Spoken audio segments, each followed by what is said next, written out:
आज हम करने जा रहे हैं क्लास 11th में हम अकाउंट्स में इंट्रोडक्शन टू अकाउंटिंग का पार्ट 2। इसमें मैं आपको मीनिंग बताऊंगी, meaning of accounting, meaning and definition of accounting. Accounting is the art of recording, classifying and summarizing in a significant manner and in terms of money, transactions and events which are in part at least of a financial character and interpreting the results therefore। Accounting एक art है। जैसे कि हमने last class में part 1 में हमने किया था, आई एम रणछोड़ दास चाचड़ शिमला आया चतुर। ये सारे की सारी ट्रिक के थ्रू हम इस डेफिनेशन को भी इजीली लर्न कर सकते हैं। और आगे है हमारा users of accounting. Users of accounting में हमारे 2 टाइप के यूज़र्स होते हैं। एक होते हैं हमारी कंपनी में या हमारे बिजनेस में इंटरनल यूज़र्स होते हैं, या एक हमारी कंपनी में होते हैं एक्सटर्नल यूज़र। ये 2 टाइप के यूज़र्स होते हैं। जो इंटरनल यूज़र्स होते हैं वो विद इन ऑर्गेनाइजेशन होते हैं, जो हमारे ऑर्गेनाइजेशन के में काम करते हैं, विद इन काम करते हैं। और एक एक्सटर्नल यूज़र्स होते हैं जो आउटसाइड दी ऑर्गेनाइजेशन काम करते हैं हमारी कंपनी में। Users of accounting information. Users of accounting information में 2 टाइप के यूज़र्स होते हैं, जो एक इंटरनल यूज़र्स होते हैं और एक एक्सटर्नल यूज़र्स होते हैं। इंटरनल यूज़र्स कौन कौन से होते हैं? ओनर्स होते हैं इंटरनल यूज़र्स, मैनेजमेंट होती है, एम्प्लॉयज़ एंड वर्कर्स होते हैं। ओनर्स कौन होते हैं? जो कंपनी को ओन करते हैं। मैनेजमेंट कौन होती है? जो बिजनेस को चलाते हैं, मैनेज करते हैं, उसकी कंपनी की हमारी मैनेज करते हैं हर चीज़ को। एम्प्लॉयज़ एंड वर्कर्स कौन होते हैं? जो हमारी कंपनी में काम करते हैं एम्प्लॉयज़, उन्हें हम एम्प्लॉय एंड वर्कर्स कहते हैं। इसी तरह हमारे एक्सटर्नल यूज़र्स होते हैं, जैसे कि बैंक्स एंड फाइनेंशियल इंस्टीट्यूशंस होती हैं, और उसके बाद हमारे क्रेडिटर्स होते हैं, उसके बाद रिसर्चर्स होते हैं, पब्लिक होती है, कंज्यूमर्स होते हैं, इन्वेस्टर्स एंड पोटेंशियल इन्वेस्टर्स होते हैं, गवर्नमेंट एंड इट्स अथॉरिटीज़ होती हैं।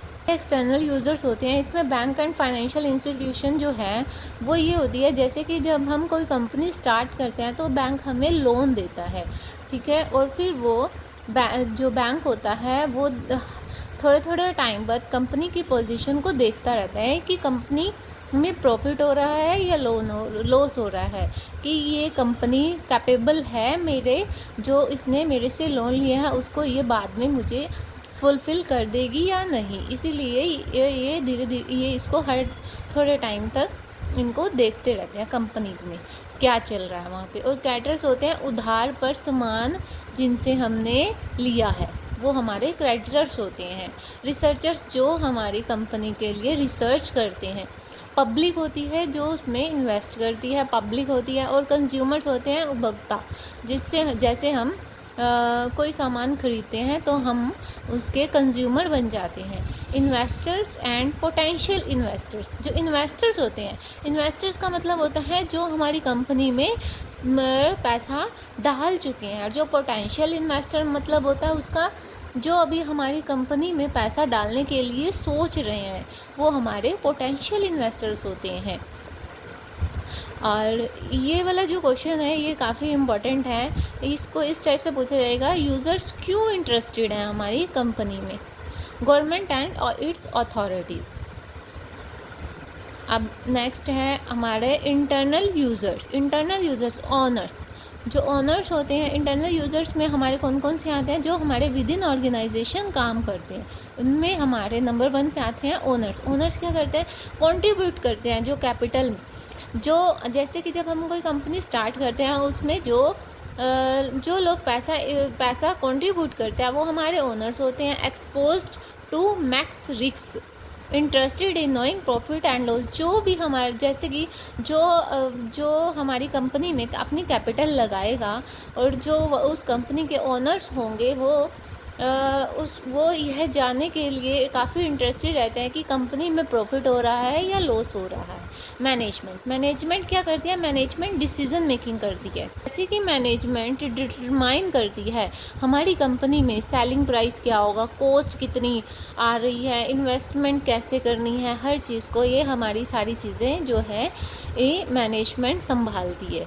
एम्प्लॉयज़ एंड वर्कर्स, जो एम्प्लॉयज़ एंड वर्कर्स होते हैं वो भी काफ़ी ईगर होते हैं जब वो कंपनी के प्रॉफिट को देखते रहते हैं।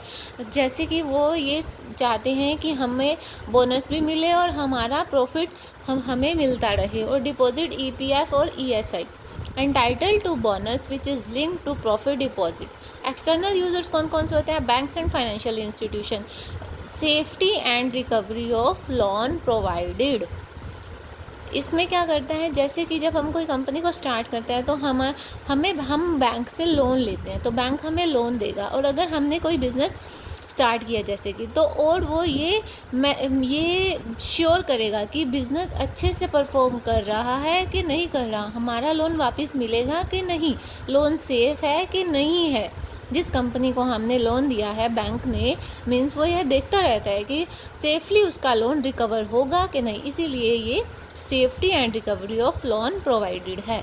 इन्वेस्टर्स एंड पोटेंशियल इन्वेस्टर, जैसे कि मैंने आपको लास्ट वीडियो में बताया था, इन्वेस्टर्स कौन होते हैं? इन्वेस्टर्स थोड़ी देर पहले बताया था, इन्वेस्टर्स वो होते हैं जो हमारी कंपनी में पैसा लगा चुके हैं, और पोटेंशियल इन्वेस्टर कौन होते हैं? जो पैसा लगाने के लिए सोच रहे हैं। और इन्वेस्टर, इसमें क्या है, investors do not have direct control risk of investment. Investors को देखता है कि मैं इस बिज़नेस में पैसा लगाऊं तो बिज़नेस अच्छा परफॉर्म कर रहा है कि नहीं कर रहा है, बट इन्वेस्टर्स का जो है ना डायरेक्टली कंट्रोल नहीं होता है उसमें। और मैनेजमेंट का इसमें पूरा का पूरा कंट्रोल होता है, और मैनेजमेंट और उसकी परफॉर्मेंस रिकॉर्ड को देखता रहता है। ये उसके लिए देखना भी बहुत ज़रूरी होता है। क्रेडिटर्स कौन होता है? Credit worthiness of business. इसमें क्या करते हैं कि आप टाइमली उधार पे कर पा रहे हैं कि नहीं कर पा रहे हैं, ये हमारे क्राइटर्स जो होते हैं इसमें। और गवर्नमेंट एंड इट्स अथॉरिटीज़ में क्या करते हैं? Policy decision, assess, correct tax. Researchers क्या होते हैं? जो हमारे रिसर्च वर्क पे काम करते हैं। Consumers, reduce cost of product, cost control, ये सब कंज्यूमर को। Public, substantial contribution of business to economy, इस कंपनी का पूरा इकोनॉमी में कैसा कंट्रीब्यूशन है, ये हमारी पब्लिक की देखती है। नेक्स्ट हम इसमें करेंगे ब्रांचेस ऑफ अकाउंटिंग। ब्रांचेस कौन कौन सी हैं हमारी अकाउंटिंग की? इसमें क्या है? ऑब्जेक्टिव्स क्या क्या हैं ऑफ अकाउंटिंग के? फाइनेंशियल अकाउंटिंग होती है, एक कॉस्ट अकाउंटिंग होती है, एक मैनेजमेंट अकाउंटिंग होती है। फाइनेंशियल अकाउंटिंग में हम क्या डिसाइड करते हैं? प्रॉफिट एंड लॉस, बिजनेस का profit and loss at the year and में। हर बिजनेस का प्रॉफिट एंड लॉस निकालते हैं, हम लॉस निकालते हैं इसमें फाइनेंशियल अकाउंटिंग में। और कॉस्ट अकाउंटिंग में क्या करते हैं? हम उसमें टोटल कॉस्ट ऑफ प्रोडक्शन देखते हैं, हम कि जो हमने, जैसे कि हमने कोई बेकरी का बिज़नेस है हमारा, उसमें हमारी कितनी कॉस्ट आ रही है। जैसे कि लगा लो हम कोई केक बनाने का बिज़नेस करते हैं, केक बनाने की बेकरी है हमारी, तो उसमें हम क्या मिल्क लग रहा है, क्या हमारी कितनी शुगर लग रही है, इन सब की हम कॉस्ट निकालते हैं। मैनेजमेंट अकाउंटिंग में हेल्प करती है मैनेजमेंट को डिसीजन मेकिंग में। मैनेजमेंट अकाउंटिंग जो है वो हेल्प्स करती है मैनेजमेंट को डिसीजन मेकिंग में।